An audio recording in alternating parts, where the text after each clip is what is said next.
حضرات محترم، اللہ تبارک و تعالیٰ نے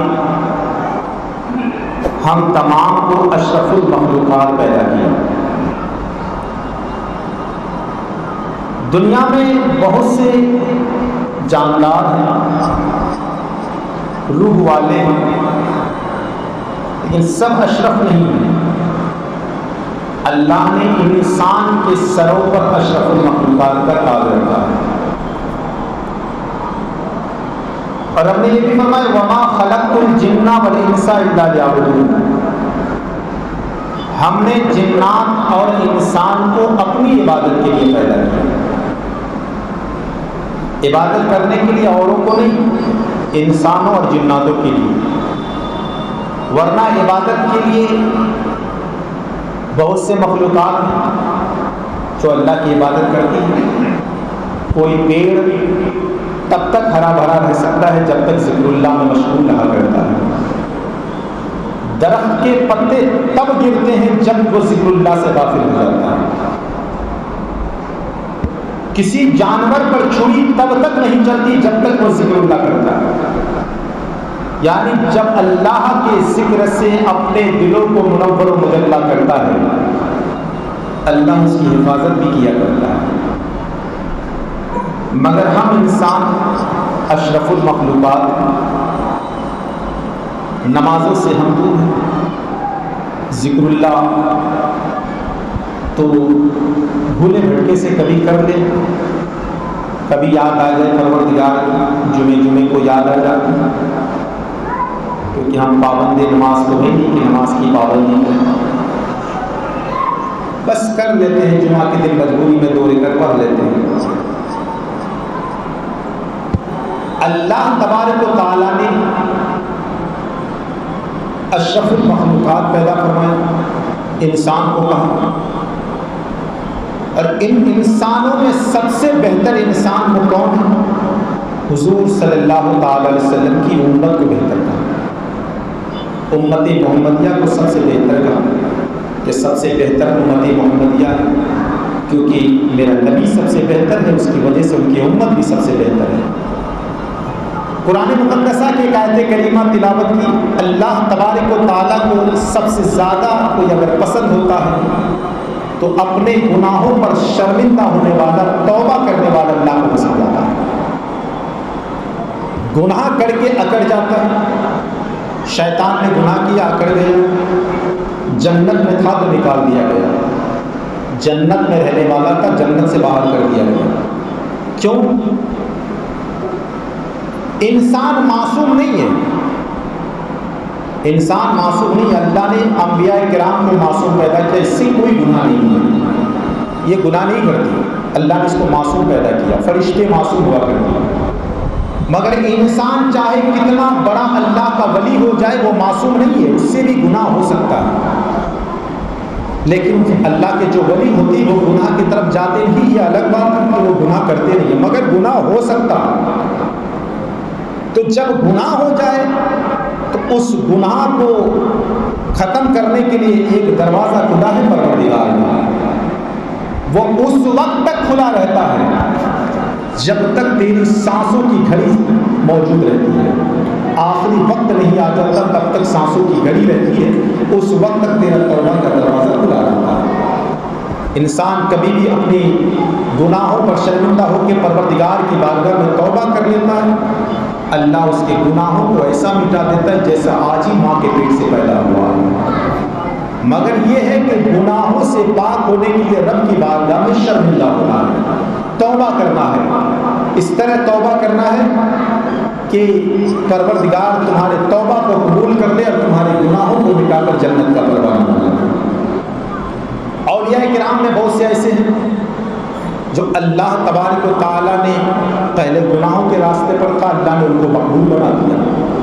آپ نے سنا حضرت بشر حافی کا نام آپ نے سنا ہے، حضرت بشر حافی رحمۃ اللہ تعالی علیہ جب زمانہ شروع کا تھا نا تو آپ شراب کے بھٹیاں لگاتے تھے، کئی کارخانے تھے شراب کے، روز شراب میں مست رہا کرتے تھے، جوئے کھیلتے تھے، شراب پیا کرتے تھے، شراب کے نشے میں شام کے وقت گھر جا رہے تھے، شراب کے نشے میں تو دیکھا ایک کاغذ کا ٹکڑا پڑا ہوا ہے جس میں اللہ کا نام لکھا ہوا ہے، بسم اللہ لکھا ہوا ہے۔ حضرت بشر حافی رحمۃ اللہ علیہ اس کاغذ کے ٹکڑے کو اٹھایا اور کہا یہ تیرا مقام نہیں ہے جہاں تو گرا ہوا ہے، نشے کی حالت میں، یہ تیرا مقام نہیں ہے جہاں تو گرا ہوا ہے۔ حضرت بشر حافی نے اس کاغذ کے ٹکڑے کو لیا، اچھی طرح سے صاف کرنے کے بعد خوشبو لگایا اور اوپر والے طاق پہ رکھ دیا، کہا وہ تیرا مقام نہیں جہاں تو گرا ہوا تھا، تیرا مقام بہت بلند ہے، اس لیے میں بلندی پر رکھ رہا ہوں، بلندی پر رکھا۔ پھر صبح کا وقت ہوا، اپنے شراب کے کارخانے میں گیا، شراب پی رہا ہے، جام پہ جام ٹکرائے جا رہا ہے۔ اتنے میں رب کا قاصد دروازے پر حاضر ہو گیا اور کہا کہ اللہ کا پیغام بشر حافی کے نام ہے، اللہ کا پیغام بشر حافی کے نام ہے۔ اتنا سنا کہ اللہ کا پیغام آیا ہے تو بغیر چپل کے اتنا دوڑ لگائے کہ جا کے قدموں پہ گر گئے کہ بشر حافی کو پھر وہ مقام ملا کہ اللہ نے اپنے ولایت میں ولی مقبول کا درجہ عطا فرمایا۔ اتنا بڑا کہ حضرت بشر حافی نام کچھ الگ ہے، بشر نام ہے، حافی کے معنی ننگے پیر والا ہے۔ جب پیغام آیا رب کا تو پھر آپ نے چپل نہیں پہنا، تو عالم یہ تھا کہ آپ نے پھر اس کے بعد زندگی بھر چپل نہیں پہنا اور جتنے شراب پھٹی تھے، شراب کے خانے تھے، سب کو ختم کر دیا اور اللہ کی راہ میں اتنا مقبول ہوا، اتنا مقبول ہوا کہ اللہ نے جانوروں کو کہہ دیا ہے جانوروں راستے میں پاخانہ مت کرنا، میرے بشر حافی جا رہا ہے، میرا بشر جا رہا ہے۔ اللہ پر تھا ادنا تھا مگر رب کو اتنا مقبول ہوا کہ ان کو اعلیٰ بنا دیا گیا۔ کسی نے آنے والوں نے دیکھا کہ ایک دن جانور نے راستے میں پاخانہ کر دیا تو سوچا کہ آج بشر حافی کا انتقال ہو چکا۔ اللہ کتنا اپنے بندوں پر کتنا بڑا مہربان ہے کہ جس کو چاہتا ہے، اگر ایک ذرا سی بھی اللہ نے تمہاری عبادت کو قبول کر لیا، تیرے توبہ کو قبول کیا، تم آج ادنا تھے، اللہ نے تم کو اعلیٰ منزل پر فائز کر دیا۔ اسی لیے لوگوں رب تعالیٰ کو جو سب سے زیادہ پسند ہوتی ہے نا، اللہ کی بارگاہ میں توبہ کرنے والا، التائبون العابدون الحامدون السائحون، اللہ کی بارگاہ میں توبہ کرنے والا۔ تو اسی لیے اللہ کی بارگاہ میں جب بندہ توبہ کرتا ہے اللہ تبارک و تعالیٰ اتنا راضی ہوتا ہے کہ میرے مقبول بندوں دیکھو یہ میری بارگاہ میں توبہ کرتا ہے، میں نے اس کے تمام گناہوں کو مٹا دیا، تمام خطاؤں کو مٹا دیا۔ کہ اللہ کا ایک شخص ہے جس نے دنیا میں 99 قتل کیے، بنی اسرائیل کا آدمی، بخاری شریف میں اس کا واقعہ مشہور ہے، 99 قتل کیا ہے، 99۔ اب 99 قتل کیا، اچانک دل میں خیال پیدا ہوا یار میں نے تو 99 قتل کر دیا ہے، چلو اللہ کی بارگاہ میں توبہ کی جائے۔